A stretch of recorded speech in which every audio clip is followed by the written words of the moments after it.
जो मानसिक रूप से गुलाम है और बेसिकली ये नौकर हैं, ये पेड़ हैं सारे के सारे।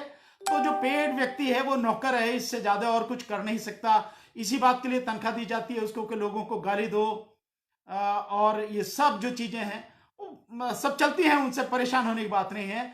मैंने जब लगातार सीए, एनपीआर और एनआरसी के विरोध में लगातार पूरे देश में सभाएं की, और पूरे देश में लोग मेरे साथ अब जुड़ चुके हैं, बहुत बड़ी संख्या में जुड़ चुके हैं।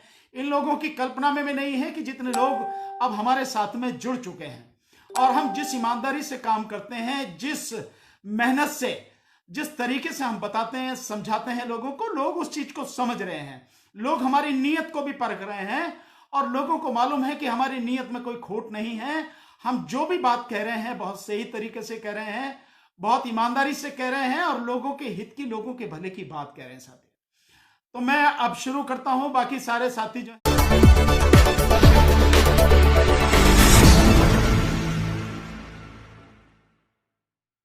रहा था साथियों कि परिस्थिति बहुत गंभीर होती चली जा रही है। कोरोना की वजह से पूरी दुनिया में लॉकडाउन है, हमारे देश में भी लॉकडाउन 3 मई तक लगातार बढ़ गया है। और कह नहीं सकते, क्योंकि अभी भी जो जिस तरीके चल रही है, लॉकडाउन के बाद भी लगातार कोरोना के केस बढ़ते चले जा रहे हैं। लगातार उनमें कहीं कोई कमी नहीं आ रही है। ऐसा नहीं है कि किसी भी दिन कम हो रहे हो, अब हर दिन वो केस बढ़ते चले जा रहे हैं। सो कह नहीं सकते कि 3 तारीख के बाद ये लॉकडाउन खुलेगा या नहीं खुलेगा। हालांकि आज कुछ ऐसा है कि गृह मंत्रालय ने इस तरह की छूट दी है कि भाई जो मोहल्लों में, गलियों में दुकानें हैं वो खुल सकती हैं। मेन जो दुकानें हैं, मेन रोड की जो दुकानें, मेन बाजार की दुकानें, वो नहीं खुलेंगी, वो सब बंद रहेंगे। सो नहीं कह सकते क्या है, लेकिन इस सब ने हमें बहुत ये कुछ सिखाया है कि आज भी इतने सारे दावे करने के बाद भी, जसवंत जी भी जुड़ गए हमारे साथ, जितने सारे दावे करने के बाद भी सरकार लगातार दावे कर रही है, पर हकीकत यह है कि गरीब आज भूख से मर रहा है। राशन कहने की बात कही जा रही है, गोदामों में राशन भरा पड़ा है, एफसीआई के गोदामों में भरा पड़ा है, लेकिन वो जनता तक जिस संख्या में पहुंचना चाहिए नहीं पहुंच रहा है। जितने लोगों के पास राशन कार्ड है उन तक को भी नहीं मिल रहा। जिनके पास राशन कार्ड नहीं है उनकी तो स्थिति आप समझ ही सकते हैं। अभी एक आप देखें कि जो खाद्य मंत्री हैं रामविलास पासवान, उन्होंने एक बड़ी जानकारी दी, 14 लाख लोग अकेले बिहार में ऐसे हैं जो राशन की दुकानों से मिलने वाले राशन से महरूम हैं, वो उन्हें नहीं मिल पा रहा है। 14 लाख लोग, आप समझ सकते हैं कितनी बड़ी संख्या है। एक प्रदेश में इतनी बड़ी संख्या है कि 14 लाख लोग, गरीब लोग, उनके पास राशन कार्ड नहीं है, तो उन्हें राशन नहीं मिल रहा, और उन्हें राशन नहीं मिल रहा तो वो कैसे खा रहे होंगे, कैसे पी रहे होंगे, किस तरह से अपना जीवन इस समय चला रहे होंगे। सो बहुत सी ऐसी चीजें हैं जो धीरे धीरे धीरे धीरे हमारे सामने आ रही हैं। लेकिन हम लोगों की जो बड़ी समस्या है साथियों, कि सबकी मार जो सबसे ज्यादा पड़ रही है वो गरीब पर पड़ रही है, वो दलित पर पड़ रही है, वो मुस्लिम पर पड़ रही है, वो दबे कुचले लोगों पर पड़ रही है, ग्रामीण लोगों पर पड़ रही है, और वो जो शहरों में श्रम में रह रहे हैं उन लोगों पर पड़ रही है मार। वही सबसे ज्यादा इस मार से पीड़ित है, सबसे ज्यादा इस मार से दुखी जो है वो वही लोग हैं, और हम लोग उनके लिए हमें काम करना है साथियों। और धीरे धीरे, जैसे मैंने आपको बताया, ये न्यूज उसमें भी, उसमें इंडियन एक्सप्रेस में भी शायद 21-22 तारीख के इंडियन एक्सप्रेस में, और एक और दैनिक जागरण शायद है, और एक जो है हिंदू अखबार, उसमें भी आया कि इस दौरान भी कितने ही लोगों को डिटेन किया गया। डिटेन मीन्स रोक कर रखा गया है, पुलिस ने उन लोगों को उठाया है। हजारों की संख्या में लोगों को आपने बंद करके रखा है। एक तरफ तो सरकार कह रही है कि कोरोना में घर से बाहर नहीं निकलना, और दूसरी तरफ सरकार बेगुनाह लोगों को दिल्ली दंगों के चक्कर में बंद कर रही है। बहुत बुरी स्थिति लगातार होती चली जा रही है। और स्थिति ऐसी है साथियों कि एक बहुत दुखद मैं समाचार बताऊं, हमारे अंकल हैं, रिटायर्ड सेशन जज हैं दिल्ली, वहां से उत्तर प्रदेश से, श्री क्षेत्रपाल सिंह जी, परसों उनकी मिसेस का, यानी हमारी आंटी जी का देहांत हो गया। और स्थिति ऐसी कि घर से निकल नहीं सकते, हम लोग जा भी नहीं पाए।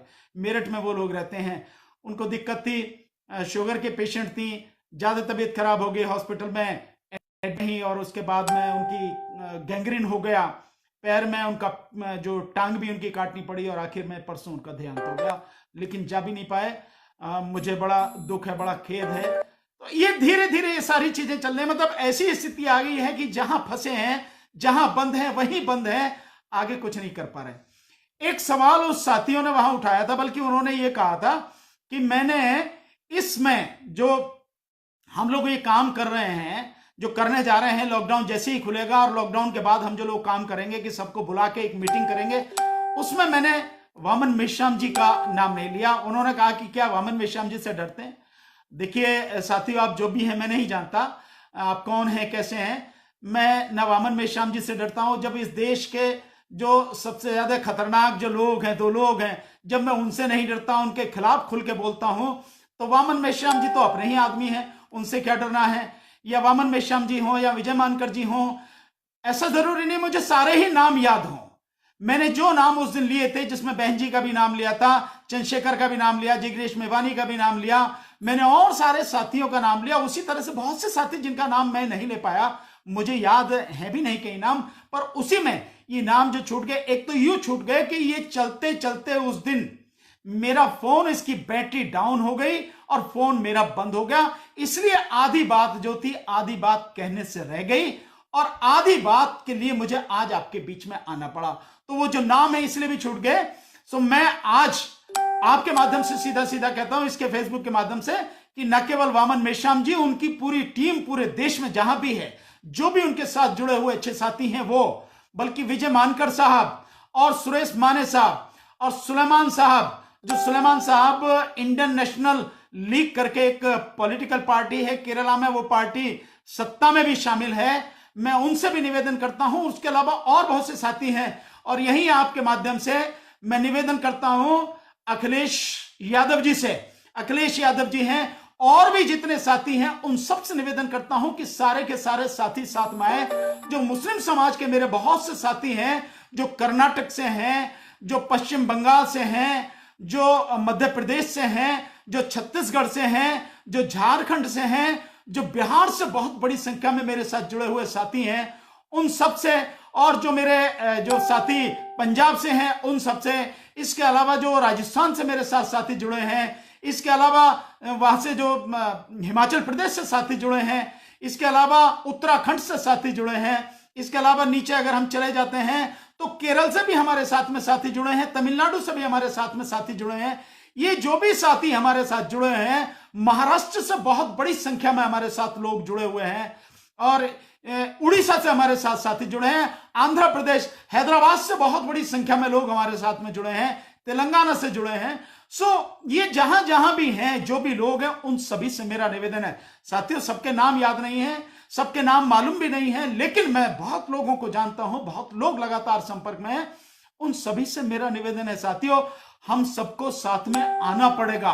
साथ में आके ये जो सब कुछ चल रहा है, सत्यप्रकाश जौहरी जी जो हमारे पंजाब से बहुत बड़े साथी हैं, प्रोफेसर हैं, एक कोचिंग सेंटर में पढ़ाते भी हैं, उनकी जो मिसिस हैं वो हमारे जो चंडीगढ़ की अध्यक्ष हैं शर्मिला जी, बहुत ही मजबूत साथी हैं हमारे, लगातार काम कर रहे हैं, लगातार हमारी जो पंजाब में बड़ी दखलंदाजी होती चली जा रही है, हमारा बड़ा जनाधार लगातार बढ़ता चला जा रहा है, ऐसे साथी भी हमारे साथ जुड़ चुके हैं। मेरा कहने का मतलब यह है कि हर साथी को मेरी तरफ से निमंत्रण है, और सभी साथियों से मैं निवेदन करूंगा कि देखिए, हमारे अपने कोई मतभेद हो सकते हैं, हमारी विचारधारा थोड़ी बहुत अलग हो सकती है, लेकिन साथियों, जो हमारे लिए जरूरी है, समस्याएं, समाज की समस्याओं को दूर करना, समाज को एक बेहतर भविष्य देना, बेहतर कल देना, समाज की शिक्षा की स्थिति को सुधारना, समाज के रोजगार की स्थिति को सुधारना, समाज को एक सुरक्षा देना, यह हमारे लिए बहुत जरूरी है। और साथियों, ये आप देख ही रहे हैं, मुझे कहने की जरूरत नहीं है, करना हम ही को पड़ेगा, कोई दूसरा करने वाला आएगा नहीं साथियों। अगर कोई करने वाला होता तो लगातार कर नहीं देता, लेकिन समाज का केवल जो इस्तेमाल किया गया है, दबे कुचले समाज का, मुस्लिम समाज का, क्रिश्चियन समाज, इन सबका अगर इस्तेमाल किया गया है तो केवल वोट के लिए इस्तेमाल किया गया है और कुछ नहीं, केवल वोट के लिए इस्तेमाल किया गया है, इनके लिए गया है, तो आखिर हम ही को करना पड़ेगा। हमारा समाज है, हमारे भाई हैं, हमारे लोग हैं। और पहले कि मैं अपनी बात आगे बढ़ूं, मैं आज, क्योंकि रमजान का पवित्र महीना आज से शुरू हुआ है और 1 महीने तक चलेगा। आज से 1 महीने तक लगातार हमारा रमजान का जो महीना है, हमारे जो भाई हैं वो लगातार अपने इस उत्सव को मनाएंगे। हाँ, ये परिस्थिति है कि ये घर में ही रह के हमें मनाना पड़ेगा। इस बार परिस्थिति ऐसी है, उससे बाहर नहीं जा सकते हैं। लेकिन मेरी तरफ से मेरे सभी मुस्लिम भाइयों को, पूरी दुनिया के मुस्लिम भाइयों को मेरी तरफ से इस रमजान के मुबारक महीने की बहुत बहुत बधाइयां, बहुत बहुत मुबारकबाद, बहुत बहुत सभी के लिए बहुत बहुत मुबारकबाद, दिली मुबारकबाद। आपका ये जो महीना है, आपका जो उत्सव है, बहुत तरीके से बीते, बहुत खुशी से बीते, सब ठीक ठाक बीते, किसी को कोई दिक्कत ना हो और सब लोग, हम सब खुशी खुशी रहें। इन सब के साथ साथियों, अब मैं इसके बाद एक बात और मैं कहना चाहता हूं। मैंने उस दिन एक डेट दी थी 17 मई की। थोड़ा सा मैं क्षमा चाहता हूं, मैं भूल गया था कि मुझे नहीं मालूम था कि रमजान का महीना शुरू हो रहा है, मेरे ध्यान से निकल गई थी बात। वो जो है 17 मई की बात अब नहीं होगी। वो 7 मई किसी साथी को लगा है कि 7 मई, वो कह रहे हैं कि वो बात नहीं होगी, 7 मई की नहीं। अब ये 7 जून को हम लोग ये मीटिंग करेंगे, क्योंकि 25 तारीख तक, 25 मई तक, 25 या 26 तारीख की ईद है। सो ईद के बाद, क्योंकि हमारे मुस्लिम समाज की बड़ी संख्या में जो हमारे साथी हैं वो भी उसमें शामिल हो सकेंगे, तो हम 7 जून को ये प्रोग्राम करने की कोशिश करेंगे। और मैंने पहले ही जैसे आपसे निवेदन किया, फिर आपसे निवेदन करूंगा साथियों, कि हमारे अपने वैचारिक मतभेद हो सकते हैं, लेकिन हमारी सबकी जो इच्छा है वो समाज के लिए काम करने की है, समाज को बेहतर बनाने की है, समाज को बेहतर भविष्य प्रदान करने की है। इसलिए मेरी आपसे निवेदन है साथियों कि सब लोग उन सारी चीजों को छोड़ के हम सब लोग साथ में आए, इकट्ठे चलेंगे तो निश्चित रूप से जीत पाएंगे। और साथियों, अगर हम बिखरे रहे, इकट्ठे नहीं रहे, तो आप समझ रहे हैं वही ढाक के 3-5, चाहे मैं हूं या आप हैं या कोई भी है, सफलता बहुत मुश्किल हो जाएगी किसी को मिलना। हमारे लिए बहुत जरूरी है कि लोग हम पे विश्वास करें, तो पहले हम सब भी इकट्ठे हों। एक मेरे साथी हैं विकास यादव जी, उन्होंने पिछली बार ये कहा था कि आपका समाजवाद बहुत सीमित लोगों तक ही सीमित है, बहुत चुने हुए लोगों तक है। विकास जी, शायद ये आप हमें समझ नहीं पाए, ऐसा कुछ नहीं है। हमारा समाजवाद, वैसे तो समाजवाद की जो बात कर रहे हैं, हम झूठे समाजवाद की बात नहीं करते, हम तो संविधान की बात करते हैं। और संविधान में हमारा समानता का अधिकार, इसकी कोई सीमा नहीं है, कहीं कुछ मतलब लोगों तक सीमित नहीं है। हर अच्छे व्यक्ति तक, समाज के, देश के, प्रदेश के हर अच्छे व्यक्ति तक हमारी भावनाएं हैं, उनको जोड़ने की हमारी भावना है, उनको साथ लेने की हमारी भावना है। हमारा कोई ईगो, हमारी कोई नहीं है, कोई अहंकार नहीं है। हम चाहते हैं कि देश का भला हो, देश के लोगों का भला हो, गरीब दबे कुचले जो लोग हैं उनको उनका हक मिले, ईमानदारी से वो आगे बढ़े, देश तरक्की करे। और वाकई में जब देश तरक्की करेगा तो हम सब तरक्की करेंगे। तो हमारी कोई ऐसी कोई सीमा नहीं है। आपको शायद गलतफहमी है, हम जो काम कर रहे हैं वो पूरे बहुजन समाज के लिए कर रहे हैं। अब बहुजन का मतलब ये नहीं है कि आप ये समझो कि सभी के लिए। मैं सर्वजन की बात नहीं कर रहा हूं, मैं बहुजन की बात कर रहा हूं। हम बहुजन के लिए बात करते हैं। मैं भगवान बुद्ध की बात को मानता हूं, जिन्होंने कहा था बहुजन हिताय बहुजन सुखाय। सो बहुजन की बात कर रहे हैं हम लोग। और बहुजन में बहुत बड़ी संख्या इस देश की, कम से कम 110 करोड़ की आबादी बहुजन में आती है। तो क्या 110 करोड़ लोगों के लिए काम करने की जो बात आप कह रहे हैं वो चंद लोगों तक सीमित है? विकास यादव जी, आप समझ रहे हैं चंद लोगों तक सीमित है? ऐसा नहीं है साथियों, वो बहुत बड़ी संख्या, और हमें उनके लिए काम करना है। और उन्हीं के लिए काम करने के लिए हमने पार्टी बनाई है, हमने संगठन बनाया है, हम लगातार उनके लिए काम कर रहे हैं। जिनका हक मारा जाता रहा है, हमें उनके लिए काम करना है साथियों। हम कहने को कुछ भी कह लें, हमारे पास पैसा हो सकता है, घर हो सकता है, बंगला हो सकता है, गाड़ी हो सकती है, लेकिन अगर समाज हमारा दबा कुचला है, पिछड़ा है, हम कुछ भी नहीं है। मैं समझता हूं हर इंसान की तरक्की तभी तरक्की होगी वो जब न केवल खुद बढ़े, बल्कि उसके साथ में पूरा समाज बढ़े, उसके साथी बढ़े, लोग बढ़े। ऐसा नहीं होता कि मैं अकेला बड़ा बन जाऊं और बाकी सारे के सारे सब मेरे पर निर्भर रहे, वो सब वहीं के वहीं दबे रहे। इससे कुछ नहीं होने वाला। जितनी मजबूत मैं हूं, जिस तरह से मेरे सारे साथी भी उसी तरह से मजबूत हो, मेरा समाज भी मजबूत हो, मेरा देश मजबूत हो, तभी मजबूती है, तभी इसका कोई आनंद है।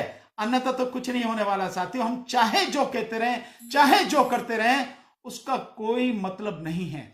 इसलिए इन सारी चीजों को ध्यान में रखते हुए साथियों, मैं जो नाम रह गए हैं उन नामों को भी मैं लगातार जैसे ही मुझे याद आएंगे आगे भी मैं बताऊंगा।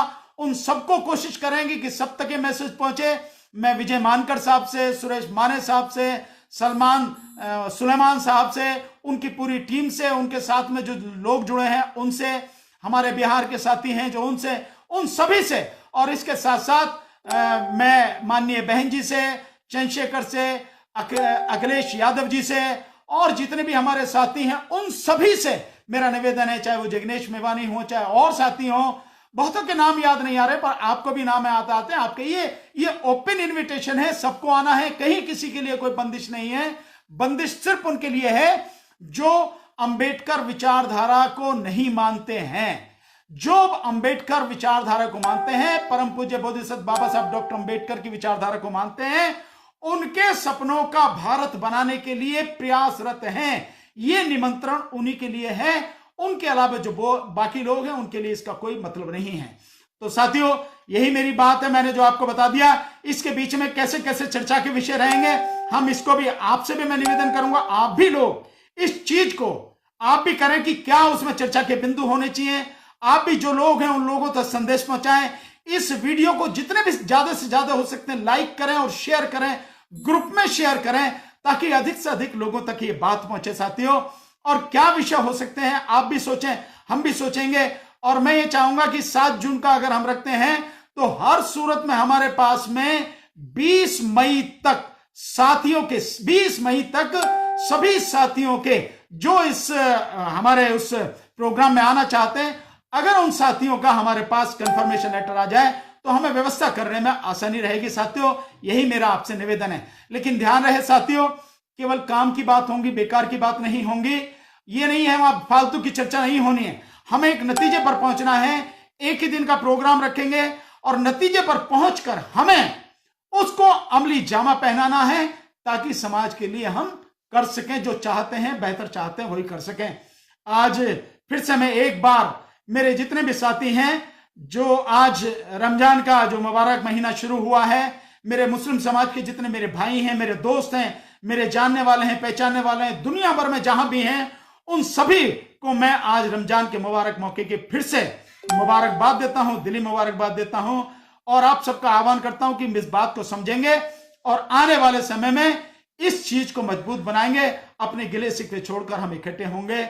आप मेरे साथ जुड़े रहे, आपने शेयर किया, लाइक किया और कमेंट भेजे हैं, आप सबका बहुत बहुत शुक्रिया साथियों। जय भीम, नमो बुद्धाय, आदाब, सत श्री अकाल, नमस्कार, गुड आफ्टरनून, जय भीम। मैंने नेशन न्यूज़ इंडिया को सब्सक्राइब किया है। मैं आप सभी लोगों से रिक्वेस्ट करूंगी कि आप लोग सब्सक्राइब करें चैनल को।